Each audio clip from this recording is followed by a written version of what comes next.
সম্প্রতি পাকিস্তানের মাটিতে পাকিস্তানকে হারিয়ে টেস্টে ইতিহাস গড়েছে বাংলাদেশ। দেখছে সিরিজ জয়ের স্বপ্ন। সাদা পোশাকে এর আগে ঘরের মাঠে নিউজিল্যান্ডকেও হারিয়েছিল টাইগাররা। তাই সেপ্টেম্বরে ভারতের অনুষ্ঠিত 2 ম্যাচ টেস্ট সিরিজের জন্য আত্মবিশ্বাসের কমতি থাকবে না নাজমুল হাসান শান্তের দলের। তাই বাংলাদেশকে হালকাভাবে নেওয়া যাবে না বলে জানিয়েছে হরভজন ও রায়না।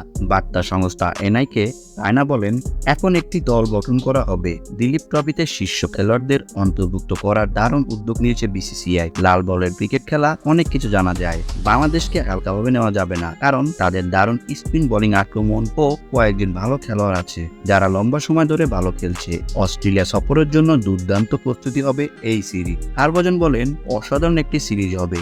ভারতীয় ক্রিকেট দল খুব সক্ষম ও সম্ভাবনাময়ী। যদিও বাংলাদেশকে বাতিলের খাতায় ফেলতে পারি না। তারা পাকিস্তানকে প্রথম টেস্টে হারিয়েছে। মাঝে মধ্যে ছোট দলগুলো ম্যাচে ভালো পারফর্ম করে। ভারতের বিপক্ষে 2 টেস্টের প্রথম টেস্টে বাংলাদেশ খেলবে চেন্নাইতে, যা শুরু হবে 19 সেপ্টেম্বর। কানপুরে দ্বিতীয় টেস্ট মাঠে গড়াবে 27 সেপ্টেম্বর থেকে। টেস্ট সিরিজের পর 3 ম্যাচে টি-20 সিরিজও খেলবে এই দুই দল।